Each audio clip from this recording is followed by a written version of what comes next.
হরিয়ানার মুখ্যমন্ত্রী ওম প্রকাশ চৌতালা এই শিক্ষার মাত্র 3200 এই প্রাইমারির দুর্নীতির জন্য ওম প্রকাশ চৌতালা এবং তার ছেলে 10 বছর জেল হয়েছিল। 10 বছর জেল হয়েছিল। তিনি তো শিক্ষামন্ত্রী ছিলেন না, তাহলে তার যদি জেল হয়, কারণ ইনি যেগুলো করছেন, যেগুলো বলছেন যে সুপ্রিম কোর্টের, এক প্রকার সুপ্রিম কোর্ট আমি মানিই না। কি করে একজন মাননীয় মুখ্যমন্ত্রী হয়ে বলে যে সুপ্রিম কোর্ট আমি মানিই না? আর সত্যি তাই মানছেন না, সেই জন্যই এখনো পর্যন্ত কোনো কিছু। এবং একটি কথা উপেনবাবু ভালো জানেন, উনি সঙ্গে যুক্ত ছিলেন, যে ওবিসিরা তারা ফর্ম ফিল আপ করবে 14 জুলাই লাস্ট ডেট, তাহলে ওবিসি এ বি মামলা চলে 31 তারিখ পর্যন্ত স্টে আছে, তাহলে তারা যে ফর্ম ফিল আপ করবে না কি করবে, তারা রাতে ঘুমাচ্ছে না, আমার কাছে এসে বলছে কি করব।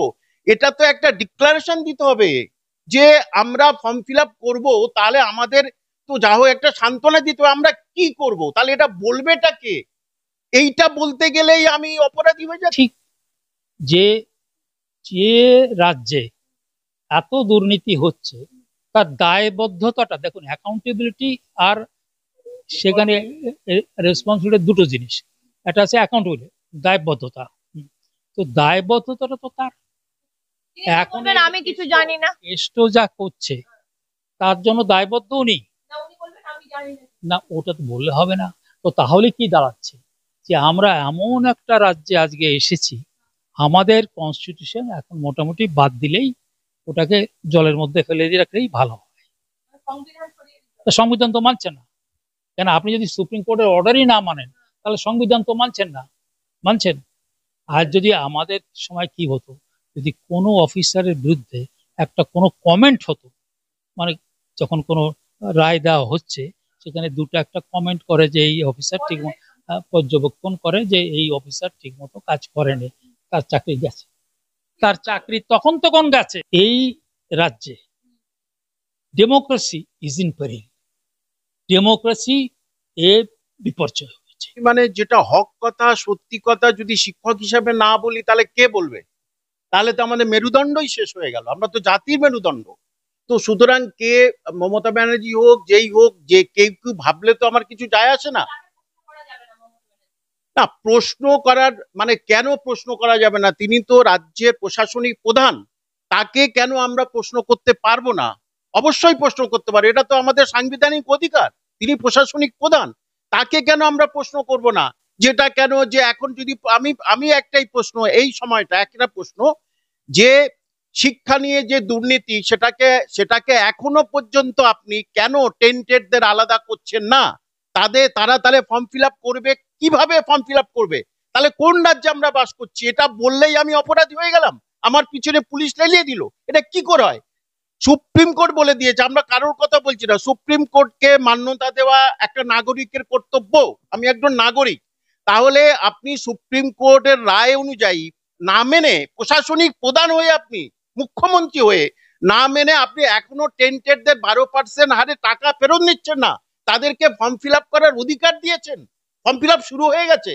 তাহলে কোন রাজ্যে, তাহলে কে বলবে এইটার হয়ে? কে বলবে যে সুপ্রিম কোর্টের অর্ডার না মেনে একটা রাজ্যের যিনি প্রশাসনিক প্রধান তিনি যদি সেটা না মানেন, তারপরে আবার আমাদের কেন হাইকোর্টে যেতে হবে? আবার হাইকোর্টে যেতে হবে কেন? তো সবই কিছু জানেন, অবশ্যই সবই কিছু জানেন। এখন যদি তিনি বলেন আমি জানি না, তাহলে বলবে যে ঠিক আছে, আমি এই যে বলছি যে তিনি জানেন না, মানুষ সবাই জেনে গেছে, সব দিক থেকে টাকা উঠেছে। ওনার ইন্টেলিজেন্স কি করছিল? ওনার ইন্টেলিজেন্স, তারা এইসব লক্ষ্য রাখে না? তারা যেসব লক্ষ্য রাখে কে একটা মানুষ কোথায় কি বলছে, আমি আপনার সামনে এই বলছি, উপেনবাবু কি বলছে সেটা তার কাছে রিপোর্ট, ওদের কাছে রিপোর্ট চলে যাচ্ছে, পুলিশের কাছে। তাহলে এই যে এত ঘরে ঘরে প্রায় দুর্নীতি হয়েছে, সেখান থেকে টাকা উঠেছে, টাকা 3 হাত করে গেছে, এবং কালীঘাটের কাকুর কাছে গিয়েই টাকা থেমে গেছে, তারপরে আর নেই। কোথায় আর টাকাটা গেল সেটার কোন আর কোন সিবিআই কোনো কথাই বলছে না ওই জায়গায়। এখানে কথা বলছি, পার্থর কথা আসে। পার্থর বাড়িতে পার্থর অনেক কিছু পাওয়া গেল, তারপরে তারা আরেকটা জায়গায় গিয়ে সবকিছু ভর্তি পাওয়া গেল। এখন আর বললো কি যে পার্থ এখানে মাঝে মধ্যে আসতো। আচ্ছা, আমি একবার এই সুমনের ওখানেই বলেছিলাম, আমিও একজন ক্যাবিনেট মিনিস্টার ছিলাম। যখনই এই সরকারি গাড়ি চলতে হতো আমাদের, হুম, যখনই আমি গাড়িতে উঠলাম, তার সামনে বসবে এখন একজন, সে এসবির লোক, সে বলবে মাননীয় মন্ত্রী উপেন্দ্রনাথ বিশ্বাস এখন বাড়ি থেকে রওনা হইলে, তখন এসবিতে সেটা নোট করা হলো। এইবার যেখানে যে পৌঁছালাম, সেখানে গিয়ে আবার যখন আমি নামলাম, ও আবার বলছে যে উনি এইখানে এসে পৌঁছালেন। আচ্ছা, তাহলে এই যে মন্ত্রীরা কোথায় যাচ্ছে না যাচ্ছে, এটা এসবি জানছে। এটা নিয়ম হচ্ছে মন্ত্রীদের যা কিছু মুখ্যমন্ত্রীর কাছে জানানো। তো আমি তো ওই সুমনের যুক্তিতন্ত্রের মধ্যেই বলে দিয়েছিলাম যে ইট ইজ ইম্পসিবল, যে উনি জানেন না, এটা এটা হতে পারে না। কেননা ওই তো রিপোর্ট করতেই হবে তাকে, রিপোর্ট তাকে বলে না, ওটাকে কে বলা হয় শোনো, পার্সোনাল সিকিউরিটি অফিসার তার নাম। তার নাম হচ্ছে পার্সোনাল সিকিউরিটি অফিসার, দুইজন করে থাকতে হবে। দুর্বুদ্ধিজীবী, আর বুদ্ধিজীবী না থাকুক, দুর্বুদ্ধিজীবীর তো কোনো অভাব আমি দেখছি না। তাদের তো মুখই খুলছে না। যারা বুদ্ধিজীবী আগে করতো 15 বছর আগে, তারা তো এখন মুখই খুলছে না। এই যে দুর্নীতি, চাকরি দুর্নীতি, মানুষের হয়রানি, পুলিশে হয়রানি, এর উপরে তারা মুখই খুলছে না। তাহলে ঠিকই বলেছেন স্যার যে দুর্বুদ্ধিজীবী, এটা আমার কথা না, সুভাষচন্দ্র বসুর কথা। সুতরাং দুর্বুদ্ধিজীবীর বেশি, এবং আমরা আমাদের খুব দুর্ভাগ্য, যারা এই রাজ্যের বেকার যুবক যুবতীদের, উচ্চ শিক্ষিত বেকার যুবকদের খুব দুর্ভাগ্য যে তারা একটা সরকারি চাকরির পরীক্ষা দিতে পারে না, সেই অ্যারেঞ্জমেন্টটুকু করতে পারছে না। এবং পরীক্ষা হতো না, সুপ্রিম কোর্টের অর্ডার ছাড়া পরীক্ষা হতো না। তাও আবার সেখানে সেই যেভাবেই তৈরি করেছে, তাতে ছেলেমেয়েরাও শান্তিতে পরীক্ষা দিতে পারবে না। একজন না পরীক্ষা দেবে 100 নম্বরের, আবার একজন না পরীক্ষা দেবে 90 নম্বরের। কি করে হয় একই সঙ্গে পরীক্ষা? এটা মেনে নেওয়া যায়? স্যার দেখুন, হাইকোর্ট বা সুপ্রিম কোর্টে কোনো জায়গায় বলতে পারেনি এরা যে দুর্নীতি হয়নি, সেটা কিন্তু বলতে পারেনি। এবং সুপ্রিম কোর্ট লাস্টে এক জায়গায় লিখেছে অবজারভেশনে, যে অর্ডারে, যে এত বেশি ক্ষতিগ্রস্ত হয়েছে প্যানেল, যেটা মেরামত করা সম্ভব নয়। যে সুতরাং এখানে দুর্নীতি হয়েছে, প্রাতিষ্ঠানিক দুর্নীতি, সেটা এরা কোনো এটা এটা তারা একযোগে স্বীকার করে নিয়েছে। কিন্তু সেটার তো একটা সমাধান করতে তো হবে, মানুষের জন্য সমাধান করতে তো হবে। কিন্তু সেই সমাধানের রাস্তাটা এখনো সেই জটিল হয়ে আছে, জটিল করেই রেখেছে। একদম সুপ্রিম কোর্ট তো এই দুর্নীতির সম্বন্ধে প্রথম একটা বড় জাজমেন্ট দিল। সেখানে বলল কি, যে যেভাবে এরা এই যে পদ্ধতিতে এইটা চালিয়েছে, মানে এই ভর্তি হওয়ার জন্য, মানে পরীক্ষাটা যেভাবে করেছে, তাতে তাতে এখানে সবটাই আমাদের ফেলে দিতে হচ্ছে। তো এইটা আমরা ভাগ করতে পারছি না, যে যারা চুরি করলো আর যারা চুরি করে নাই তাদের ভাগ। কোটি কোটি টাকা, আমি বলছি স্যার এই আমি তো না, অভিজিৎ গঙ্গোপাধ্যায় এই ব্যাপারটা তো শুরু করেছিল, এবং সেখানে কিভাবে তদন্ত করতে হবে আমি বানিয়ে দিয়েছিলাম ফরম্যাট, মেথোডোলজি, এবং এখনো সেটা উনি কিন্তু অর্ডারে দিয়ে দিয়েছিলেন। দ্যাট ইজ অন, এখনো আপনি পাবেন হাইকোর্টের ইয়েতে, ওয়েবসাইটে গেলে আপনি ওখানে পেয়ে যাবেন। তো তাহলে কি দাঁড়াচ্ছেটা, যে আমি যদি এই কাজটা করতে গিয়ে আইনতভাবে আমি যদি একটা কোনো ইনভেস্টিগেশন করেছি, আমি সেই ইনভেস্টিগেশন করে যা পাওয়া গিয়েছে, তাহলে ওই ছেলেরা আমাকে বলছে কি, যে স্যার আমরা তো ওইটা বানাই নাই, যে কিভাবে ইলেকশন এই পরীক্ষাটা নিতে হবে, সেটা তো সরকার নিয়েছে। সরকার বা এসএসসি বা বোর্ড বা সরকার, এই তিনটা এজেন্সি করেছে। আমরা তো সেটা করি নাই, আমরা যারা পাস করেছি ঠিক মতো, আমরা কেন আবার পরীক্ষা দেব?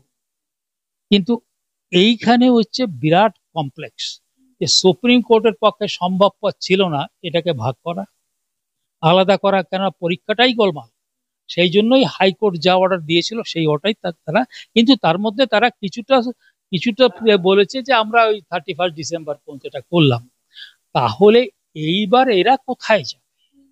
যে তাদের তো কোনো দোষ নেই, কিন্তু অ্যাট দ্য সেম টাইম ওদেরকে এটাতে কিন্তু সবাই আউট।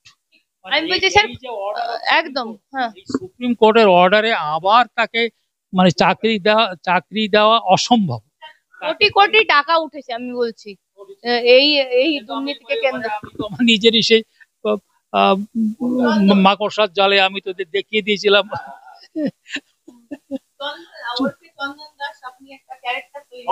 সৎ, রঞ্জন সৎ।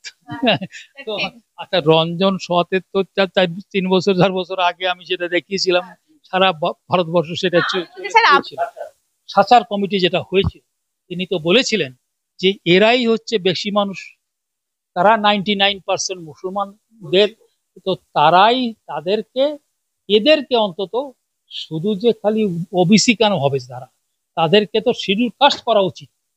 এবং আমি নিজে মনে করি, আমি এটাতে আমি কাল পরশুদিন আমি হয়তো আপলোড করে দেবো আমার ফেসবুকে, ওই যে স্ট্যাটাস ফর মুসলিম গ্রুপ।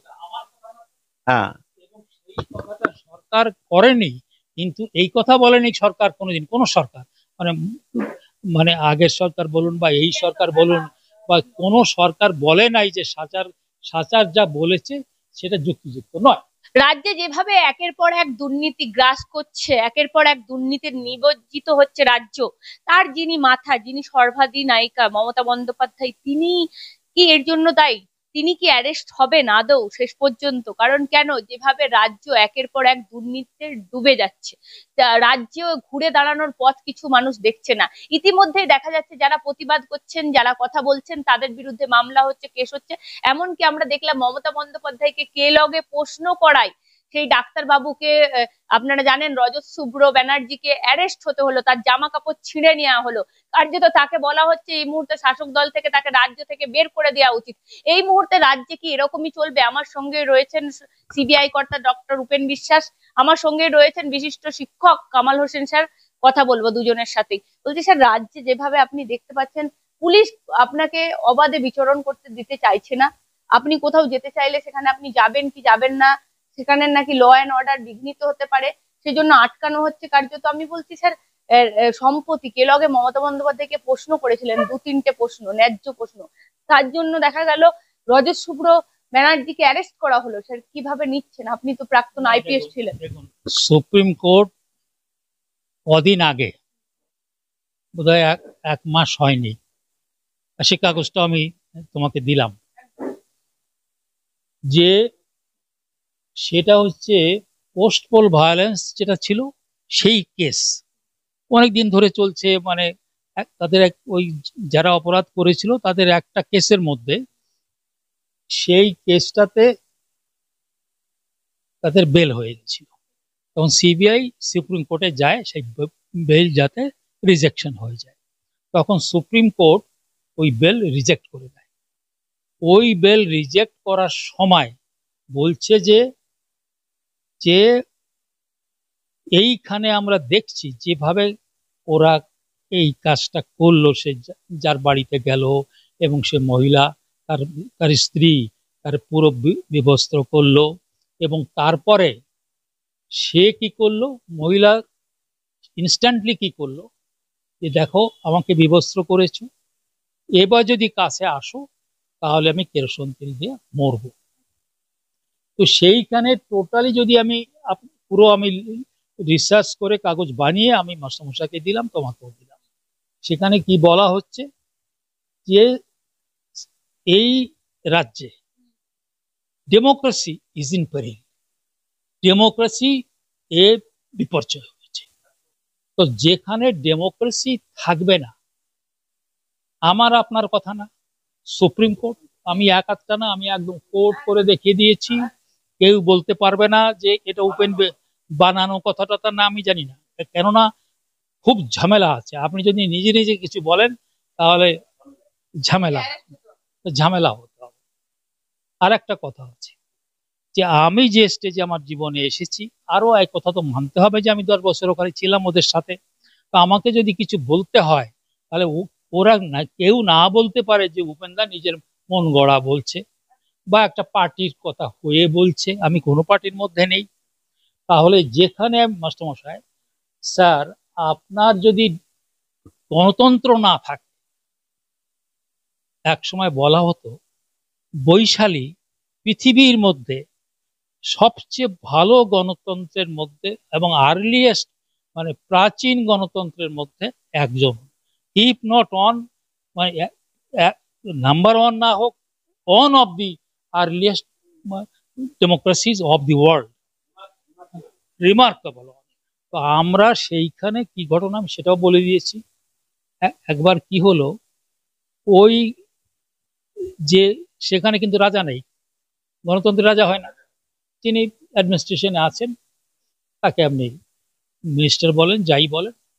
সে জানতে পারলো যে তার রাজ্যে একটা কানাঘুষো কথা হচ্ছে, সেটা হচ্ছে মানুষের মৌলিক অধিকার নিয়ে, মানে বাংলায় বলছি, বাংলায় মৌলিক অধিকার নিয়ে প্রশ্ন উঠেছে।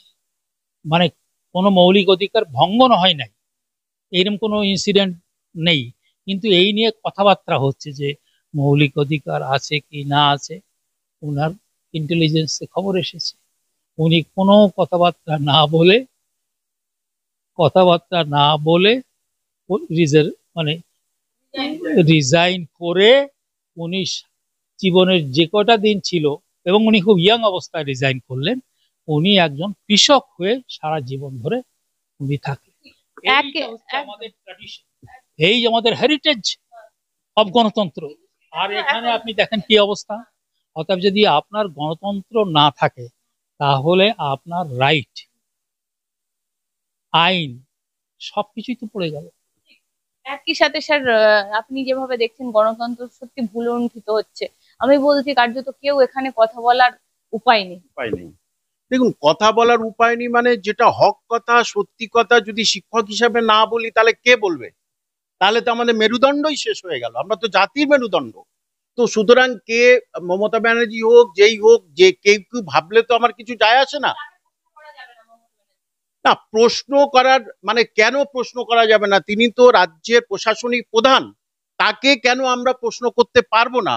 অবশ্যই প্রশ্ন করতে পারবো, এটা তো আমাদের সাংবিধানিক অধিকার। তিনি প্রশাসনিক প্রধান, তাকে কেন আমরা প্রশ্ন করব না? লগে যিনি ডাক্তারবাবু প্রশ্ন করলেন, তাকে তো দেখলেন স্যার জামা কাপড় ছিঁড়ে অ্যারেস্ট। এখানে দেখো, একটা মাথা ঠান্ডা করেছে, কথাটা চিন্তা করতে হবে।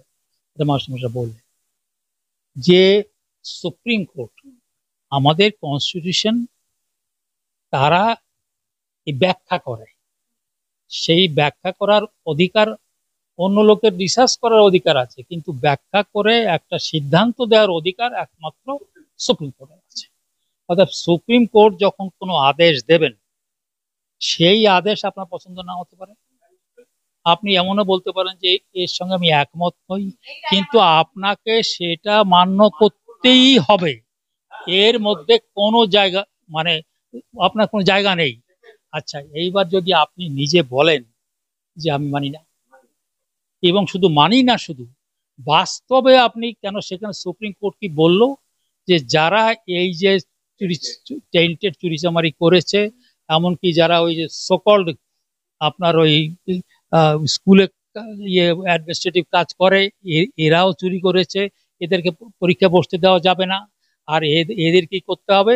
এরা টেন্টেড, এদেরকে এখন সিগ্রিগেশন এদের করে এদের টাকা পয়সা ফেরত দিতে হবে, এমনকি উইথ 12% সুদ দিতে হবে।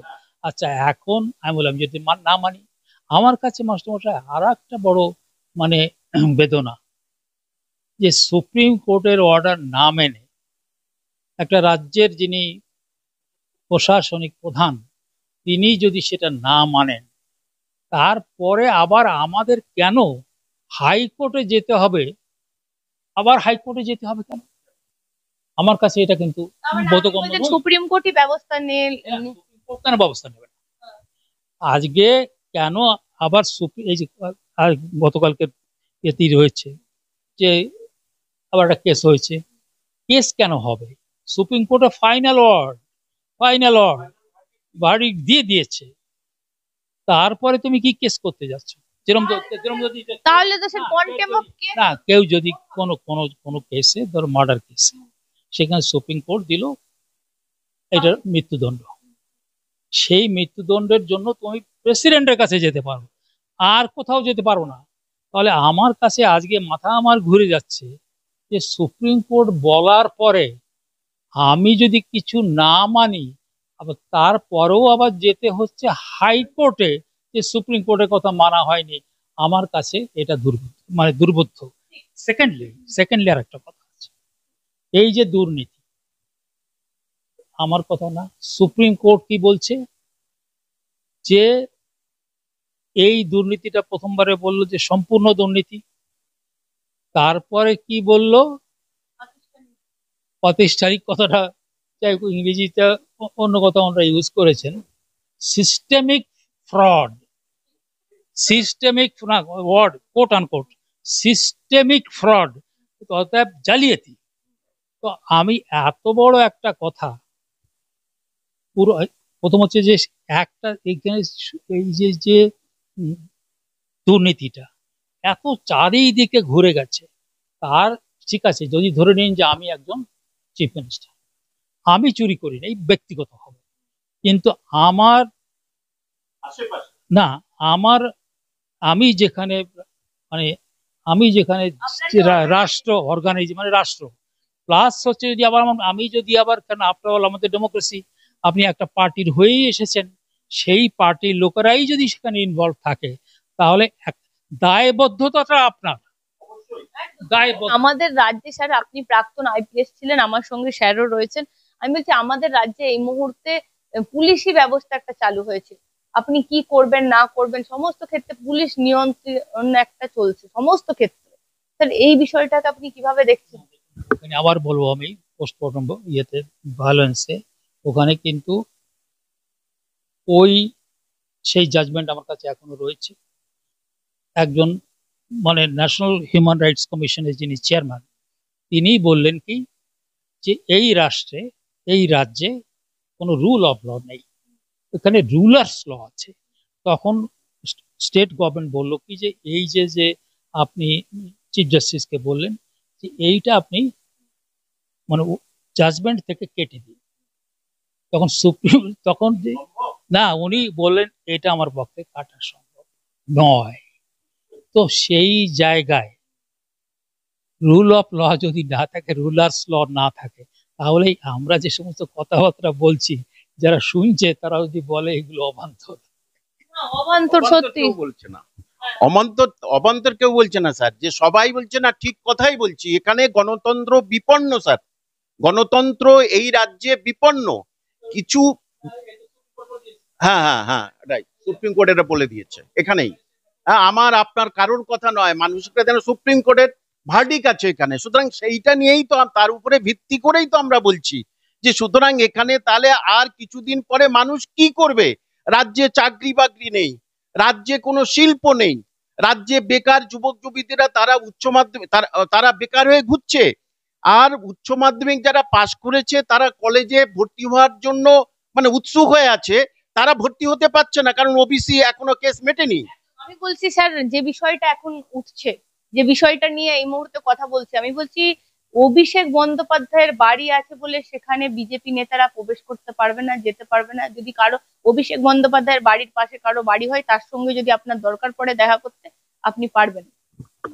দেখুন এইটা নিয়ে আমার কোনো মানে মানে এ নিয়ে যদি কথা বলতে হয়, এটা কোনো মানে আমি বলবো কি যে আমরা কোথায় যাবে? দেখুন একটা কথা, ওই যে আবার ফিরে যেতে হয়, আমার একই কথায় ফিরে যেতে হয়। যদি রুল অফ ল, আমাদের সুপ্রিম কোর্টে কি বলছে যে তোমাকে সেইটা তো রুল অফ লই বানিয়ে দিয়েছে। আপনার যদি রুলার্স ল হয়, রুল অফ ল না হয়, তাহলে এগুলো হবেই, এবং তার জন্য আলটিমেটলি আমি বলবো কি আমরাই দায়ী, আমরা জনগণ দায়ী, আমরাই দায়ী। আরো সেই আমরা না, আমরা যদি সেই জায়গায় আমরা যদি গণতন্ত্রটাকে ফেরত না নিতে পারি, তাহলে আমি কে দায়ী হবে? যারা এখানকার মানুষ, বিশেষ করে যারা বুদ্ধিজীবী, বুদ্ধিজীবী বলে কি আমাদের রাজ্যে কিছু আছে? তাহলে সুভাষ চক্রবর্তীর কথা যেতে হয়, কোট আন কোট দুর্বুদ্ধিজীবী। আর বুদ্ধিজীবী না থাকুক, দুর্বুদ্ধিজীবীর তো কোনো অভাব আমি দেখছি না। একদম। আমি বলছি স্যার, আমরা এই গলা ফাটিয়ে কি লাভ আসলে? ভোটের বাজারে আপনার যে এই গ্রাফিক্স করা আছে, একটু যদি দেখান। ভোটের বাজারে তো সেই 26-এ যা কি হতে চলেছে। পার্টির কথা বলছি না, এই পশ্চিমবঙ্গে এই কয়টা জিনিস হলে সে জিতবেই। ক্ষমতা, দুর্নীতি, ভোট একেবারে ঠিক। মুসলমানদের ভোট, আমাদের ভোট তো অনেক বেশি পাচ্ছেন, আমরা বিশ্বাস করেই ভোট দিয়েছিলাম, বামফ্রন্টকে সরিয়ে নিয়ে এসেছিলাম। আজকের সেই মুসলমানরা বঞ্চনার শিকার, ওবিসি এ বি তারা বঞ্চনার শিকার। আজকের মাদ্রাসা বহুদিন ধরে 14 বছর ধরে মাদ্রাসা সার্ভিসে কোনো চাকরি নেই, মুসলমানরা পেল কি? ইকুয়েশন থাকলে তো কিছু যায় আসে না। এই এত দুর্নীতি, এত সবকিছু কিছুই তো হবে না। আলটিমেট 26-এ তো ক্ষমতায় তৃণমূলই আসবে নাকি? আমি তো বলে দিয়েছি উনি জিতবেন, তোমার বলেছি, তোমার এইখানে আমি বলেছি যে এই যে ইলেকশন আসছে, সেই ইলেকশনে মমতা ব্যানার্জি জিত, কিছু করতে পারবে। মানে তাহলে এত মানুষের কথা, এত ক্ষোভ, এত বিক্ষোভ। হ্যাঁ, সেদিনে এই মানে যে ওনার পার্টির তৃণমূলের দুজন লোক সেখানে উপস্থিত ছিল, সেই দুজন, সে তো একজন মুখপাত্র আর একজন ওই ওদের ছাত্র দেবাংশু, তারা কেউ বলতে পারে নাই যে এটা আপনি বলছেন ঠিক না। শুধু বললো কি যে আপনি এখানে মুসলমান কথাটা লিখেছেন। আমি বললাম ঠিক আছে, আমি সাধারণ মানুষ বলে মুসলমান, তোমরা সংখ্যালঘু বলো, তুমি সংখ্যালঘুই বলো, আমার তাতেও কোনো আপত্তি নাই, কিন্তু একই তো জিনিস।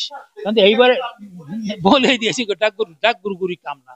এখন এইবারে আমি মুসলমানদের কথা আসি, যে এটা খুব গভীর পরিতাপের বিষয় যে মুসলমান, আমরা ইতিহাস, সেটা আমি অন্য দিনে কত কথা হবে, আপনি দেখেছেন যে যারা গরিব গরাব মানুষ বা হিন্দু ধর্মের মধ্যে যারা সোকল আনটাচেবল, অচ্যুত যারা ছিল, তারাই হচ্ছে একেবারে যখন মুসলমান ধর্ম এখানে এসলো একবার গড়গড় করে এই দিকে চলে আসলো।